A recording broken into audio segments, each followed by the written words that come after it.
대선 패배 이후에 국민의힘은 파도에 휩쓸린 난파선처럼 이 갈피를 잡지 못하고 있습니다.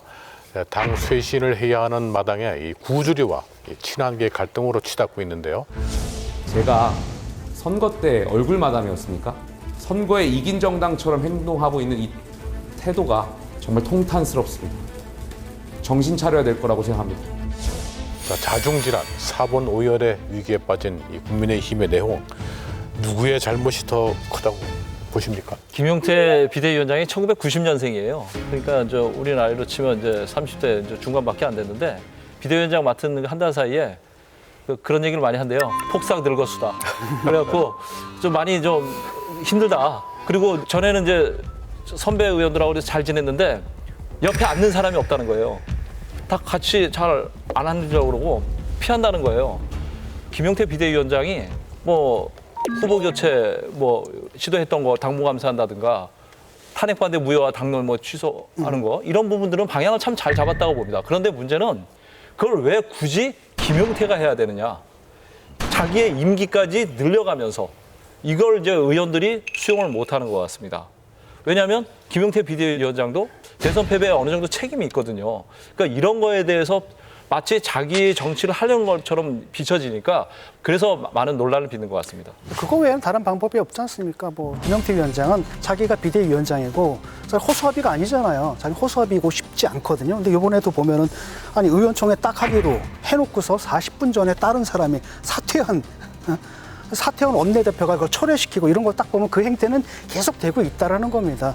그런 의미에서 빨리 정리가 돼야 되는 거거든요. 대선을 딱 보면 결과를 보면 뭘 알 수 있느냐? 치면 물러나야 됩니다. 왜? 여태까지 모든 걸 그렇게 해왔거든요. 그다음에 지지층들은 전략적 선택을 늘 해왔습니다.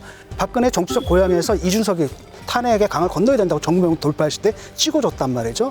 그다음 윤 대통령이 그렇게 반대했음에도 불구하고 한동훈 대표를 뽑아줬단 말이죠. 근데 이걸 갖다 번번이 무산시킨 사람이 바로 그 사람들이고 지금도 그걸 하고 있거든요. 이걸 이길 수 있는 것은 전략적 선택을 했던 당원들의 지지밖에 없거든요. 그걸 확인하는 방법은 전당대회밖에 없는 겁니다. 근데 저 사람들은 그러니까 그걸 잘 안 하려고 하는 거예요. 옛날 운동권 가사 중에 그런 거 있습니다. 싸움이 몹쓸 싸움이 허망하다 말하지 말아라. 이번에 한번 싸워야 된다. 그것 없이 정리하지 않고서는 국민의힘의 미래가 없어요. 보수의 미래가 없습니다. 국민의힘이 이렇게 어려운 상황에 처한 거는 말씀하신 대로 친윤이라고 불리는 구주류의 책임이 결정적으로 크죠. 근데 김용태 비대위원장도 그 정치적 행보를 보면 구주류로부터 자유로운 분이 아니에요. 그리고 사실은 5.1 의원총회 때 그 친한계라는 분들이 김용태 비대위원장 사퇴를 강력하게 요구했어요. 뭐 본물처럼 나서 얘기했습니다. 당시에 그 한지아 의원, 뭐 배현진 의원, 뭐 유영원 의원, 뭐 박정훈 의원이 나와서 김용태도 책임이 있다, 너 나가라 그랬어요. 심지어 이미자 의원은 모욕까지 당했다는 얘기를 해요. 뭐냐면 비대위원 사퇴하겠습니다. 이미자 의원이 그러니까 한지아 의원이 나와서 뭘 잘못했는지 얘기를 하고 사퇴하십시오. 라고 몰아붙인 거예요. 그러니까 이미자 의원 당 후보 교체에 저도 동참했습니다. 반성합니다. 그럼 뭐 인민재판이냐? 뭐 이런 식으로 간 거예요. 그러니까 의원들이 야 이거 김용태 비대위원장하고 친한계 일부 의원들이 이거 당을 자꾸 이상한 쪽으로 끌고 가는 게 아니냐. 지금은 처절하게 개혁을 해야 되는 거거든요. 그러니까 김용태 비대위원장의 저도 진심을 믿고 또 개혁 방향에 대해서 대체적인 방향성에 동의를 합니다. 근데 문제는 뭐냐면 정치는 현실이잖아요.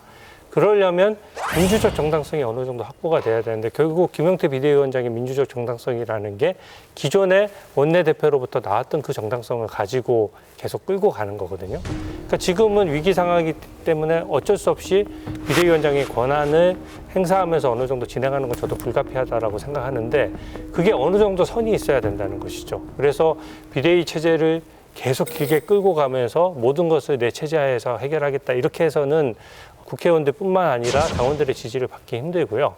당원들 생각도 제가 느끼기에는 많이 갈라져 있어요.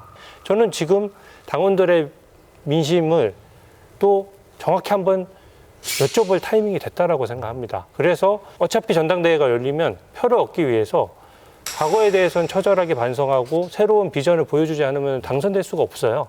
그래서 그 부분에 대해서 반드시 신속하게 진행하는 것이 저는 필요하다. 그러니까 저는 김용태 비대위원장이 접근을 잘못한 거예요.